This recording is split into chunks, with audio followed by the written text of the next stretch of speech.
Hello students, welcome to my channel. Students, आज से class 9 का फिजिक्स हम लोग स्टार्ट कर रहे हैं। ठीक है, तो क्लास 9 का जो सबसे पहला टॉपिक है वो है तुम्हारा मोशन। तो हम लोग सबसे पहले जो है मोशन के बारे में डिस्कस करेंगे। हाँ, एक चीज़ ध्यान रखना, ये क्लास 9 के लिए हम लोग पढ़ रहे हैं। ठीक है, चलो अब जरा एक बात समझो।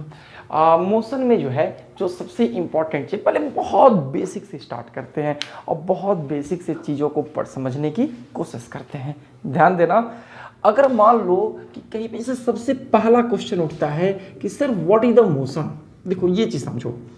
सबसे पहला क्वेश्चन उठता है कि sir what is the motion. देखो एक बात समझ लो, जैसे मान लो कोई एक ऑब्जेक्ट है, बहुत क्लियरली समझो। मान लो ये कोई एक ऑब्जेक्ट है, ठीक है, और ये मान लो कि यहां पर है। कुछ समय बाद हो सकता हो, कुछ समय आई थिंक कुछ सेकंड भी हो सकता है, कुछ मिनट भी हो सकते हैं, आवर भी हो सकते हैं, दिन भी हो सकते हैं, कुछ भी हो सकते हैं। आफ्टर सम टाइम जो है ये ऑब्जेक्ट आपको यहां मिल रहा है। इसका क्या मतलब है? इसका ये मतलब है कि जो ऑब्जेक्ट है वो यहाँ से चलकर यहाँ तक गया है। समझ रहे हैं? तो ऑब्जेक्ट, इसका मतलब है कि इस ऑब्जेक्ट ने अपनी जो पोजीशन चेंज की, जो यहाँ से बदल के यहाँ तक गया है, इसका मतलब इस प्रोसेस में इसने अपना पोजीशन चेंज किया। तो जो पोजीशन में चेंज होने की जो एक घटना है, या पोजीशन में जो चेंज होना होता है विथ रेस्पेक्ट टू टाइम, तो विथ रेस्पेक्ट टू टाइम जो पोजीशन में चेंज आता है, इसी को हम लोग क्या कहते हैं? मोशन कहते हैं। तो एक लाइन सीधा समझ लो, मोशन का सीधा मतलब होता है कि change in position, change in position of any object या any body with respect to time is called motion. देखो एक काम करो, तुम लोग नोट्स जरूर बनाओ। अगर मेरे को फॉलो कर रहे हो, मेरे अकॉर्डिंग चीज़ों को कर रहे हो, तो एक साथ में नोट्स जरूर बनाते चलिए। ठीक है, और अभी चाहो तो मोबाइल का स्क्रीनशॉट ले लो जब ये टॉपिक कंप्लीट हो जाए तो। लेकिन नोट्स को बनाना बहुत ज़रूरी होता है, ये तुम्हारे बहुत काम आएगा। जो भी फिजिक्स हम आपको यहाँ पढ़ाएंगे, ये आपके स्कूल एग्जाम के साथ साथ NTSC जो आप जो भी ओलंपियाड्स वगैरह और NTSC जो भी एग्जाम्स आप दोगे, हर जगह के लिए वो एक बेस तुम्हें क्या करेगा, यहाँ से बनाएगा। ठीक है, तो एक बेस का काम करेगा। और इवन ये जो हम पढ़ा रहे हैं, ये उन बच्चों के लिए बहुत इंपॉर्टेंट है जो क्लास 9 से ही IIT और नीट को अपना एक टारगेट सेट किए हुए हैं। तो ये बिल्कुल बेसिक प्री फाउंडेशन लेवल की चीज़ों को हम यहाँ पर क्या करेंगे? डिस्कस करेंगे। ठीक है, तो बहुत अच्छा है। 9th क्लास के स्टूडेंट हो तुम लोग। देखो 9th के स्टूडेंट के लिए सबसे अच्छी अपॉर्चुनिटी होती है कि वो अभी से IIT और नीट की तैयारी स्टार्ट कर दे।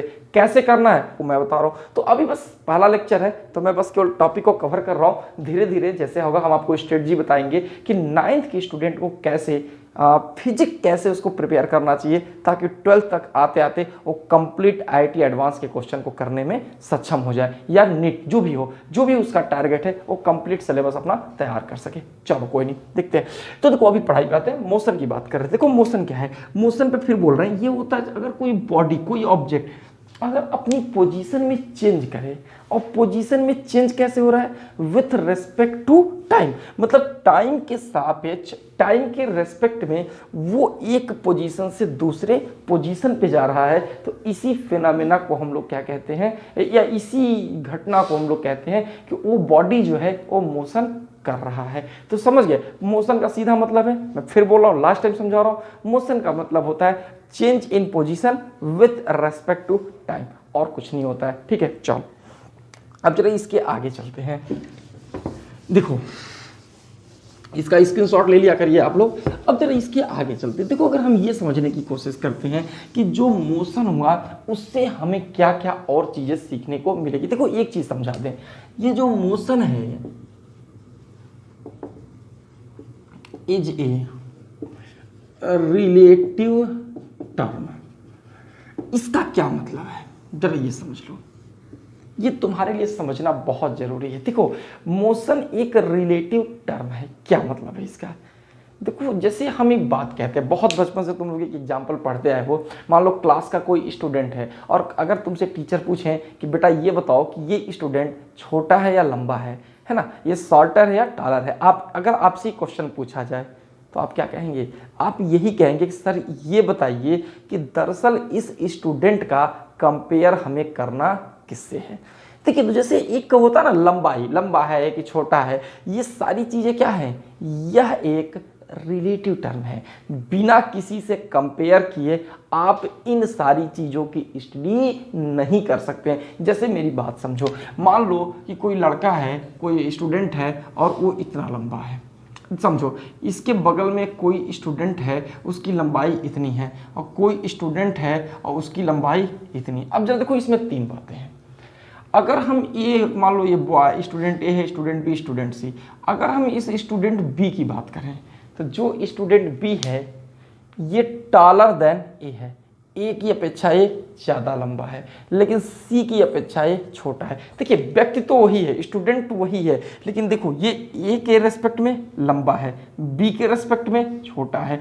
तो अगर उसी बी के बारे में स्टडी करना हो और कहा जाए, एक बगल में खड़ा हो तो कहा जाएगा ये तो लंबा है, और अगर सी बगल में हो तो क्या कहा जाएगा? कहा जाएगा देखो बेटा ये छोटा है, सी के कंपेयर में छोटा है। तो कहने का मतलब क्या है कि ये जैसे ये एक रिलेटिव टर्म है, मतलब मैं ये इसलिए समझा रहा हूं ताकि इस बात को समझो कि जो लंबाई है वो एक रिलेटिव टर्मिनोलॉजी है।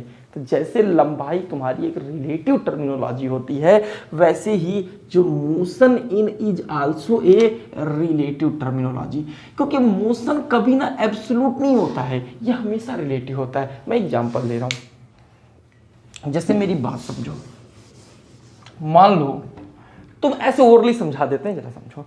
मान लो कि तुम स्कूटी चला रहे हो, आई थिंक सब सीख ही होगा, 9th में आ गए हो तो मानोगे थोड़ा तुम लोग। देखो अब मान लो 20 किलोमीटर पर आवर से मान लो तुम लोग स्कूटी चला रहे हो, बगल में कोई दूसरा स्टूडेंट है और वो भी 20 किलोमीटर पर आवर से तुम्हारे साथ तुम्हारे पैरेलल ऐसे हो जा रहा है। क्या कहा जाएगा? ये कहा जाएगा कि जो अगला स्टूडेंट है वो तुम्हारे रेस्पेक्ट में रेस्ट पर है, क्योंकि जैसे तुम चल रहे हो वैसे वो भी चल रहा है, तो तुम्हारे रिलेटिव उसके अंदर कोई मोमेंट नहीं पाया जाएगा।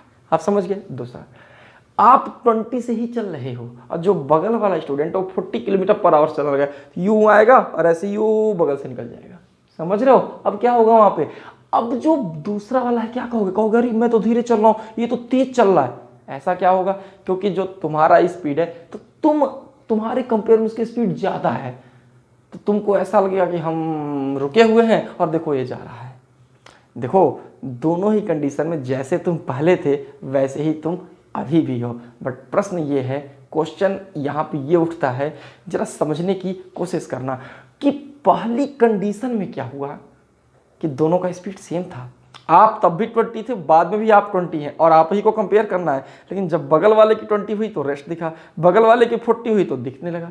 तो ये ऐसा होता है कि ये आपस के मोमेंट पे भी डिपेंड कर रहा है। दोनों लोग चल रहे हैं, सेम स्पीड से चल रहे हैं, तो मोशन नहीं दिखेगा एक दूसरे के कंपेयर में। समझ गए? तो बस याद रखना, मोशन कैसा टर्म है? रिलेटिव टर्म है। हमने आपसे क्या बताया? 2 बातें बताई। पहली बात, मोशन क्या है कि अगर कोई भी बॉडी पोजीशन के रेस्पेक्ट में पोजीशन चेंज करे, सॉरी टाइम के रेस्पेक्ट में, तो इसी को हम लोग क्या कहते हैं? मोशन कहते हैं। दूसरी बात हमने आपको क्या बताई है कि जो मोशन होता है, ध्यान से समझना, मोशन एक रिलेटिव टर्म है। बेटा याद जरूर कर लेना, समझ रहे हो? चलो ठीक है, कमेंट बॉक्स में लिख के बताना जरूर समझ में आ रहा है कि नहीं आ रहा है, ठीक है? उसी के अकॉर्डिंग अगला लेक्चर बनाएंगे हम। अगर देखो, अब अगर मान लो कहीं मोशन हो रहा है तो इस मोशन में जो सबसे बेसिक चीज होगी, जरा उस पर आ जाते हैं। तो सबसे बेसिक चीज आपको क्या समझना है? डिस्टेंस, और क्या होता है? डिस्प्लेसमेंट। ये तो बचपन से पढ़ते आ रहे हो यार, 7th क्लास में बहुत पढ़ा होगा आपने, है ना? फिर भी हम पढ़ा देते हैं तुम्हें। देखो 2 चीजें आपको पढ़नी है। पहला पढ़ना है कि डिस्टेंस क्या है, और दूसरा आपको पढ़ना होगा डिस्प्लेसमेंट क्या है। समझ रहे हो? चलो समझा दें इसे। ठीक है, इसको हम लोग डायरेक्टली एक बीच में एक लाइन करके इसको कंपैरेटिव, ये दोनों को हम लोग कंपैरिजन करके स्टडी करते हैं। याद रखना पड़ेगा जो टेबल हम बनवा रहे हैं आपको, ठीक है? चलो इसको जो हम बना रहे हैं इसको जरूर नोट्स पे लिखिएगा और फिर आपसे हम बात करेंगे। देखो सबसे पहला होता है डिस्टेंस। दूसरा जो टर्म होता है ये होता है डिस्प्लेसमेंट। अब जरा देखो यहां पे, देखो सबसे पहला होता है नंबर डिस्टेंस। क्या होता है? ये होता है total path length covered by a body. समझ रहे हो? ये होता है total path length covered by a body. मैं बता रहा हूं इसका मतलब, एकदम टेंशन नहीं लो, बस कंसंट्रेट होके लेक्चर सुनो। ये होता है shortest length between initial and final position. अब जरा समझना, एक एग्जांपल लेते हैं। कहाँ एग्जांपल लेते हैं? बगल में बनाते हैं। ऐसा अगर सोचो कि मान लो कि ये कोई पोजीशन ए है और यह कोई पोजीशन बी है। समझ रहे हो? मान लो कोई बॉडी ऐसे गया, ये ऐसे इधर ऐसे ऐसे घूम फिर के यहाँ पे वो बॉडी ऐसे पहुंच गया। ठीक, ये उसका चलने का रास्ता है। पहले वो ए से इधर जाता है, फिर इधर गया, फिर मुड़ा इधर गया और फिर ऐसे घूम फिर के बी पे पहुंच गया। आप बताओ मोशन की स्टार्टिंग कहाँ है? ध्यान से समझना, स्टार्ट कहां से हो रहा है? ए से। तो ए को कौन सी पोजीशन कहेंगे? इनिशियल पोजीशन कहेंगे। इंड कहां पे हो रहा है? बी पे। बी को कौन सी पोजीशन कहेंगे?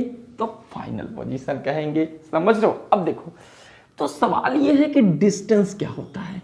ये जो टोटल पाथ लेंथ हो गया, इसी को हम कहते हैं डिस्टेंस। तो डिस्टेंस क्या है?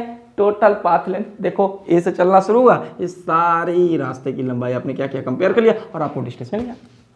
कितना आसान है ना? आसान। जिस रास्ते चलना ना, सारे रास्ते की लंबाई ऐड कर लो, है हो गया तुम्हारा डिस्टेंस। दूसरी चीज, अगर ए से बी जाना है तो क्या करोगे? एक शॉर्टकट। कैसे? डायरेक्ट एक शॉर्टकट मिला दो। कहां से कहां तक? इनिशियल से लेकर के और फाइनल के बीच में। एक कौन सा हो गया? ये शॉर्टकट हो गया। ठीक है, इनिशियल से फाइनल को डायरेक्ट शॉर्टकट मिला दिया और इस तरह से जो मिला ये तुम्हारा क्या कहलाएगा? डिस्प्लेसमेंट। समझ गए? शॉर्टकट, जो सबसे आसान, जो सबसे मतलब तुम सीधा सीख लो, कभी भी डिस्प्लेसमेंट निकालना हो, समझे? तो देखो एक काम करो, इनिशियल और फाइनल के बीच में सीधा एक स्ट्रेट लाइन खींच लो, बस तुम्हारा डिस्प्लेसमेंट क्या हो वहां से मिल जाएगा। तो ये हो गया इनिशियल और ये हो गया फाइनल। तो डिस्प्लेसमेंट इनिशियल से फाइनल के बीच में डायरेक्ट स्ट्रेट लाइन मिला लीजिए और जो डिस्टेंस होता है वो क्या होता है? वो टोटल पाथ लेंथ होता है। आशा करते हैं आपको ये बात समझ में आ गई होगी। अभी न्यूमेरिकल करते हैं। हाँ, न्यूमेरिकल देखो, फिजिक्स के भी तुम लोग बिल्कुल 9th में भी नए नए आए हो। अभी तुमको ना खूब लगता होगा कि यार जो स्कूल में पढ़ाया गया उसको याद कर लो, बस वही सब कुछ है। नहीं नहीं, एकदम नहीं। याद तो फिजिक्स करना ही नहीं होता है।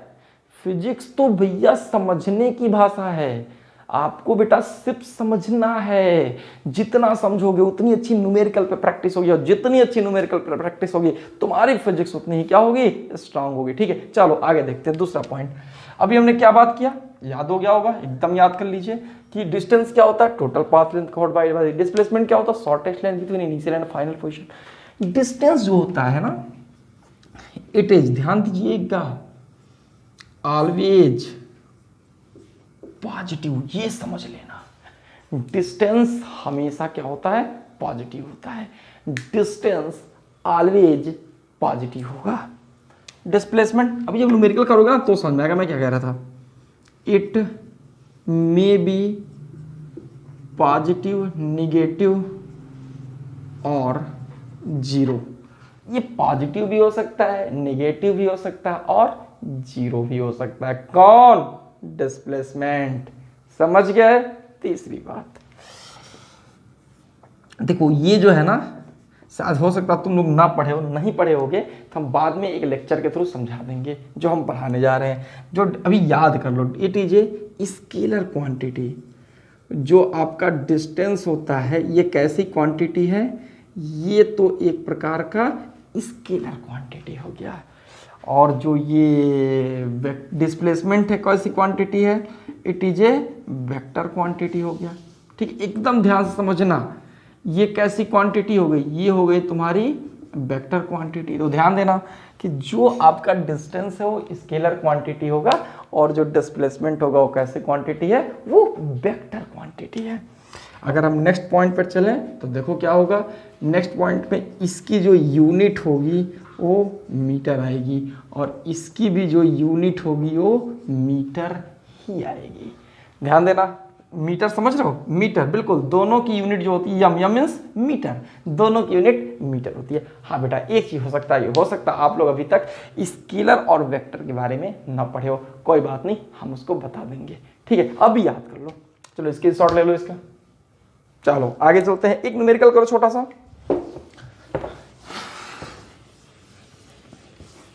एक छोटा सा न्यूमेरिकल सॉल्व करते हैं हम लोग, ठीक है। चलो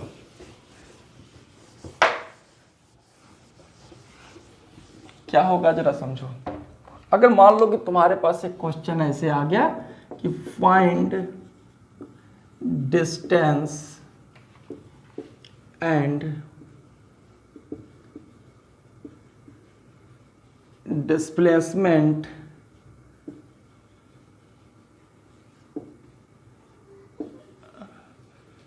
during motion A to B.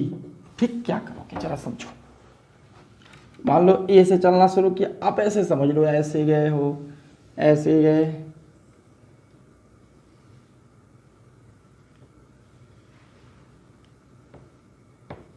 आप मान लो यहां आगे, बहुत सीधी सी बात है। 2 मीटर, ये हो गया 4 मीटर, ये 2 मीटर। कितना बढ़िया, एकदम जिगजैग मोशन कर रहे हो तुम, हैं। चलो ऐसे कर रहे हो, मान लो ए से जा रहे हो इधर,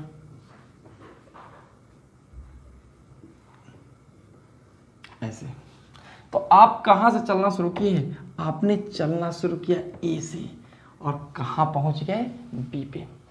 तो जो मोशन है वो कहां से कहां तक का मोशन है बताओ, ये ड्यूरिंग ए टू बी का मोशन है। एक बात समझ लो, अगर मान लो कि तुमको निकालना है डिस्टेंस, डिस्टेंस क्या होगा जरा समझो।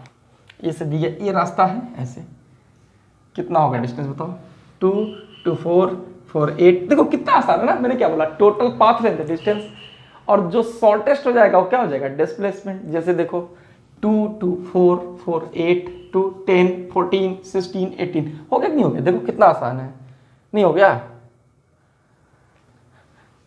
देख लो, फिर से बोलूं, देख लो भाई, जोड़ लो ना, 2 2 4 4 8 2 10 4 14 2 16 2 18।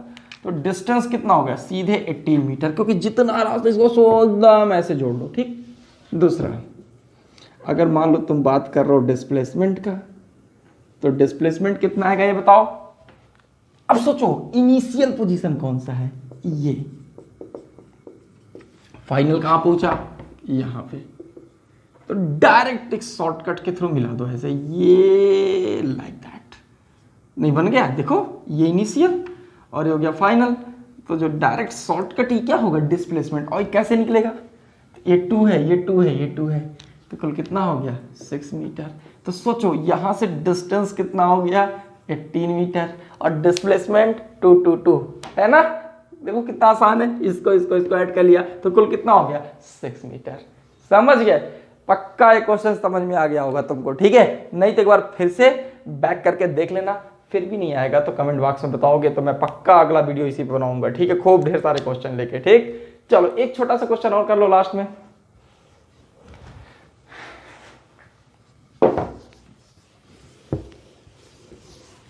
देखो देखो एक छोटा सा क्वेश्चन क्या है जरा समझो। A particle moves on a circular path of radius 7 metre, ठीक है। if it completes one revolution then calculate